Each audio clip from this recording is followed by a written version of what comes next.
ঝরঝরে বাসন্তী পোলাও আর চিকেনের গ্রেভি বা ঝোল যাই বলতে পারো, খুবই টেস্টি হয় এটা বানানো, আর খুবই সহজে এটা তোমরা ঘরে বানিয়ে নিতে পারবে। তো এটা কিভাবে বানিয়েছি তোমাদের সাথে শেয়ার করি। এই যে বাসন্তী পোলাওটা ধুয়ে শুকাতে দিয়েছিলাম, তো শুকিয়ে গেছে খুব সুন্দর। তো এতে আমি হাফ বোতল ঘি দিয়েছি, যতটা ঘিয়ের বোতল দেখলে তার হাফ দিয়ে দিয়েছি। তো এতে হলুদ দিলাম, হলুদ দেওয়ার পরে এতে একে একে সব কিছু অ্যাড করব। তো হলুদ দেওয়ার পর এখানে দিলাম হচ্ছে গরম মশলা, গোটা গরম মশলাও আমি এর সাথে মাখিয়ে রেখে দেব। তো গোটা গরম মশলা দিলাম। গোটা গরম মশলা দেওয়ার পরে এখানে দেব হচ্ছে একটু মাখিয়ে নেব হাত দিয়ে। মাখানোর পরে দেব হচ্ছে নুন, আদা রসুন বাটা, চিনি, এইগুলো দিয়ে আধ ঘন্টার জন্য একটু রেস্টে রেখে দেবো, যাতে সব মশলাপত্রগুলো ভালোভাবে চালের গন্ধের সাথে মিশে যায়, খুব সুন্দর একটা অ্যারোমা তৈরি হবে। তো আমি এখানে দিয়ে দিলাম নুন। নুন দেওয়ার পরে এখানে দেব চিনি,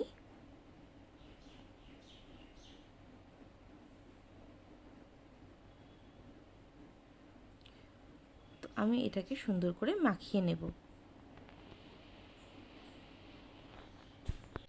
এখানে দিয়ে দেবো একটু আদা বাটা, আদা বাটাও দেওয়া হয়েছিল একটু। তারপরে একটা হাঁড়িতে আমি কি করেছি, কাজু কিশমিশ ঘি দিয়ে একটু ভেজে নিয়েছি। কাজু কিশমিশ ঘি দিয়ে ভেজে দেওয়ার পর এই রেস্টে রাখা চালটা আমি এইবারে ঢেলে দেবো এতে। এবারে চালটা ভালো করে নাড়াচাড়া করে একটু ভাজা ভাজা হবে, একটু সামান্য চালটা থেকে ভাজা হয়ে গেলে বুঝতেই পারবে কালারটা সামান্য চেঞ্জ হবে। তো হয়ে গেলে এর যা জল, মানে এটা যেহেতু আমি 1 কেজি চালের করেছি বললাম, তো আমি এখানে 2 লিটার জল দেবো।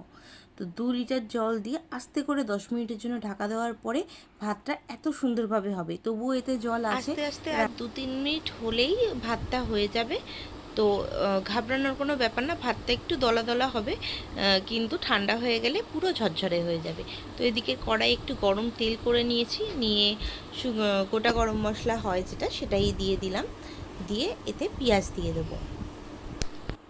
পেঁয়াজটা দিয়ে খুব ভালোভাবে নাড়াচাড়া করব। এইবারে পেঁয়াজটা যে সুন্দর ব্রাউন কালার চলে আসবে, তখন আমি এতে চিকেন অ্যাড করব। তো তার আগে একটু টমেটো দিয়ে দিলাম। ব্রাউন কালার হয়ে গেছে, এবার টমেটোটা দিয়ে নুন দিয়ে দেবো যাতে টমেটোটা গলে যায়।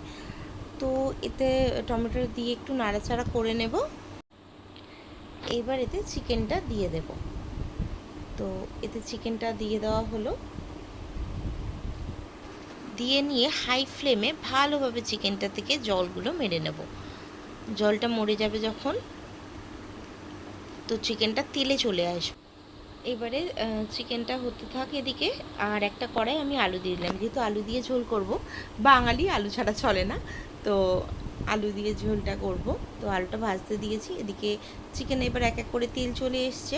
হলুদ দিয়ে দিলাম, জিরের গুঁড়ো দিয়ে দিলাম, ধনের গুঁড়ো দিয়ে দিলাম, একটু গোটা গরম মশলা যেটা আছে গুঁড়ো, ওটা দিয়ে দিলাম, একটু নুন দিয়ে দিলাম। দিয়ে আর চিকেনটা না আদা রসুন লেবু আর নুন দিয়ে ভালো করে মাখিয়ে রাখা ছিল, তো ওই জন্য আদা রসুন আর অ্যাড করলাম না। তো দিয়ে ভালো করে মাংসটা সব রকম মশলা দিয়ে আমি মাংসটাকে কষবো। তো মাংসটা ভালো করে জল দিয়ে 3-4 বার কষিয়ে নিতে হবে। এবার মাংসটা নাড়াচাড়া করব, খুব সুন্দরভাবে এটাকে মিশিয়ে নেবো মশলাগুলো। তো তেলের উপরেই মিশিয়ে নেবো খুব সুন্দর করে। মশলাগুলো মিশিয়ে নেওয়ার পরে কাঁচা লঙ্কা দিয়ে দেবো। তো যেহেতু মিষ্টি মিষ্টি পোলাও, তার সাথে একটু ঝাল ঝাল না হলে হয়, তো এতে একটু ঝালও দিয়ে দেবো। তো কাঁচা লঙ্কা দেবো, গুঁড়ো লঙ্কাও দিয়েছি, বেশ ঝালই হবে। তো যে ভাজা আলুগুলো তাতে দিয়ে দেবো, দিয়ে ভালো ভালো করে আলুটা দিয়ে নিয়ে ঝোল দিয়ে তারপরে ফুটতে দেবো। ঝোল যে যেরকম খাবে সেরকম রাখলেই হবে। তো এখানে পোলাও মাংস রেডি, খুবই সহজভাবে বাড়িতে তৈরি করা, আর খুবই টেস্টি হয়। একটু ব্যালেন্সটা টেস্টের ঠিক রাখবে, চিনিটা পোলাওতে ঠিকভাবে দেবে যাতে একটু মিষ্টি মিষ্টি হয়, আর ঝালটা চিকেনে সেরকমভাবে দেবে যাতে খুব ভালোভাবে ব্যালেন্স হয়।